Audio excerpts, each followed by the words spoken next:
Jokowi itu orang lemah. Pembunuhan semena-mena terhadap rakyat Indonesia. Jokowi termasuk Densus 88 baru terduga teroris saja sudah ditembak. Di zaman Gus Dur saja tidak ada. Bahkan tidak ada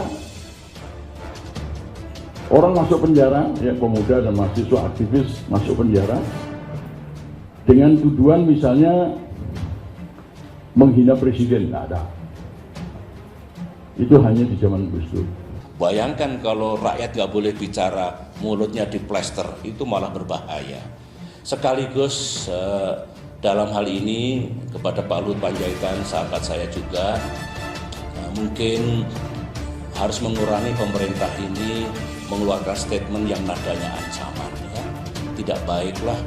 Ya memang pemerintah punya kekuasaan, Pak Jokowi punya kekuasaan, tetapi kekuasaan ini kan bukan untuk menakut-nakuti rakyat, untuk mengancam siapapun. Saya sekarang tidak berani ngeritik Jokowi Pak, karena ini raja itu loh, itu di Twitter itu langsung nyerbu.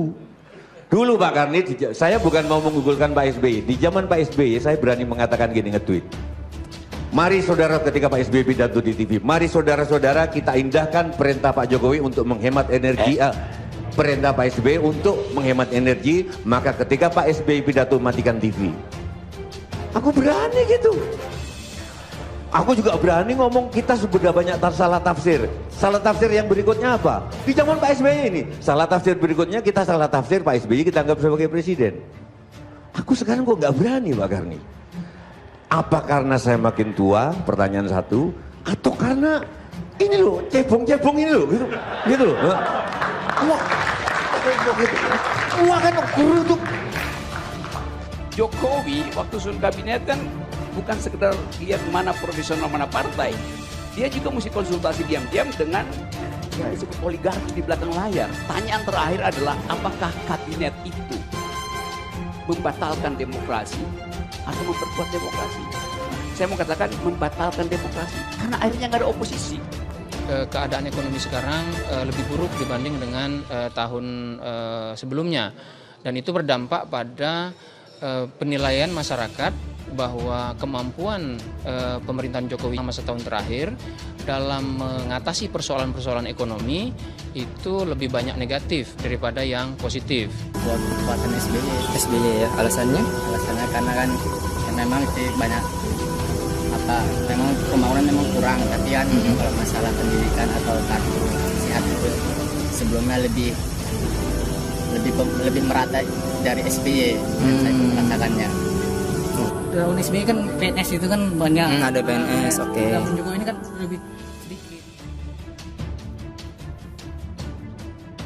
Dibanding Gus Dur dan SBY, Jokowi nggak ada apa-apanya. Dia itu baperan. Hai para pemirsa, berjumpa lagi dengan channel kami, dan tentunya kami akan sajikan sebuah berita yang menarik untuk para pemirsa sekalian. Maka dari itu sebelum Anda melanjutkan, untuk tidak lupa klik like dan subscribe agar Anda tidak ketinggalan informasi terbaru dan menarik dari kami. Bagaimanakah kelanjutan beritanya? Inilah selengkapnya Berita Rakyat.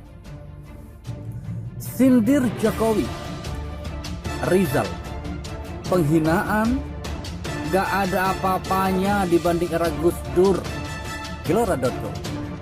Politikus Rizal Ramli menilai cercaan dan hinaan yang dialami oleh Presiden Jokowi belum seberapa jika dibandingkan dengan Presiden Gus Dur atau Presiden Habibie. Menurutnya, kritik serta hinaan yang diterima kedua presiden tersebut jauh lebih berat dengan yang diterima oleh Presiden Jokowi saat ini. Kritik yang faktual, yang ngasal, dan yang bersifat fisik, bullying, terhadap Presiden Habibie dan Presiden Gus Dur luar biasa brutal, vulgar, dan masif.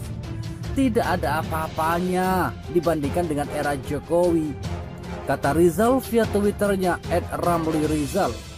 Ia pun mengenang bagaimana kedua mantan Presiden RI itu menangani kritik dan hinaan. Menurut Rizal, Habibie memilih untuk tetap fokus dan tak mengindahkan soal cercaan masyarakat, Sementara Gus Dur bersikap cuek. Habibie tetap fokus. Gus Dur cuek abis. Emang Gus pikiran, nggak pakai asal langkap, katanya melanjutkan. Pernyataan Rizal justru diamini oleh kebanyakan warganet. Bahkan, salah seorang warganet menambahkan Presiden Susilo Bambang Yudhoyono dalam daftar. Pak BY dong, sampai dibawain kerbau, fotonya ditempel di dekat anu, fotonya dibakar. Tulis akun @inderiri. Reaksi yang senada juga diungkapkan oleh pengguna Twitter dengan nama akun @harrymagek. Menurutnya, pada era pemerintahan SBY, tak satu pun penghina presiden ditangkap. Tetapi, di era Jokowi, baru kritik sedikit sudah mendapat ancaman. Zaman Susilo Bambang Yudhoyono dulu mahasiswa demo dengan narasi yang begitu keras. Tak satu pun yang ditangkap. Rezim Jokowi baru dikritik doang. Udah panik dan main ancam. Bukti bahwa mereka tak punya argumen kuat dalam tindakan dan keputusan yang mereka ambil, ungkapnya. Belum lama ini, Kapolri mengeluarkan surat telegram yang berisi tentang penghinaan presiden. Surat itu mengatur hukuman bagi siapa saja yang kedapatan menghina presiden dalam menangani wabah corona. Telegram itu dikecam oleh banyak pihak termasuk salah satunya oleh mantan Presiden Republik Indonesia Susilo Bambang Yudhoyono. Soal penghinaan presiden, Fadlizon, zaman SBY lebih demokratis dan dewasa. Wakil Ketua Umum Partai Gerakan Indonesia Raya atau Gerindra, Fadlizon mengapresiasi sikap tegas mantan Presiden Susilo Bambang Yudhoyono atau SBY yang menolak telegram Polri mengenai pasal penghinaan terhadap presiden. Saya sependapat dengan pandangan bijak Pak Susilo Bambang Yudhoyono, ungkap Fadlizon Kamis. Kalaupun dibanding-bandingkan antara kepemimpinan pemerintahan di era SBY dengan kepemimpinan Jokowi, jauh lebih demokratis di zaman SBY. Harus diakui di zaman pemerintahan beliau atau Pak SBY, Indonesia jauh lebih demokratis dan dewasa. Pada saat SBY memimpin, banyak fitnah dan kritikan yang tajam. Bahkan, cenderung penghinaan dari partai oposisi, tapi penegakan hukum berjalan sesuai dengan aturan yang ada. Tentu banyak kritik, tapi hukum diterapkan relatif proporsional, sejarah mencatat. Sebelumnya SBY menyesalkan terbitnya telegram Polri mengenai penghinaan terhadap presiden. Menurut SBY, lahirnya telegram akan memicu persoalan baru. Pernyataan itu diungkapkan SBY melalui akun Facebooknya.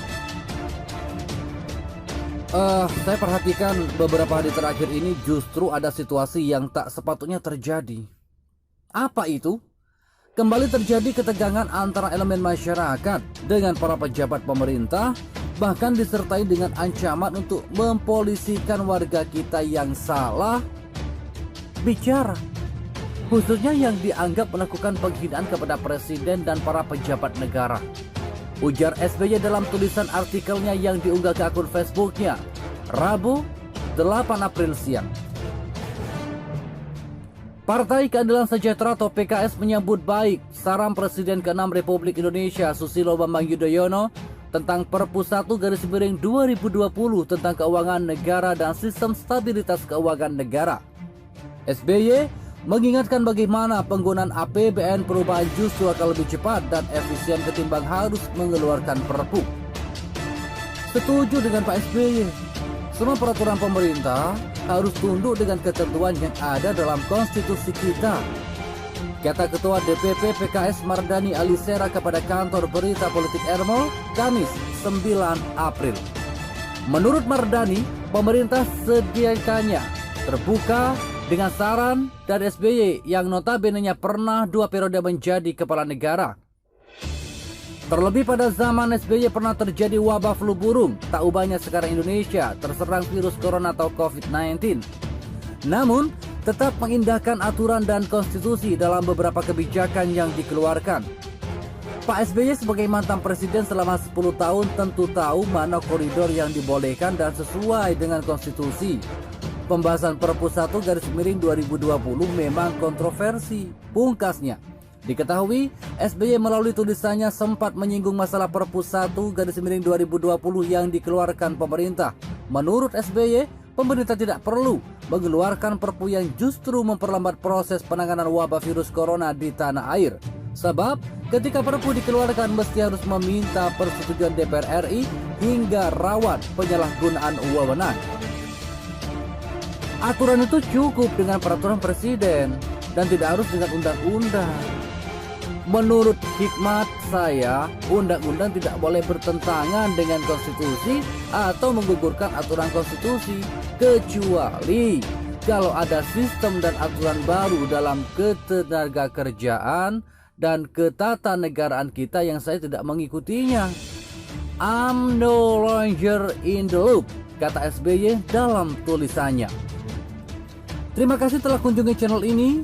Kami hanyalah sebatas menginformasikan, Andalah yang memutuskan.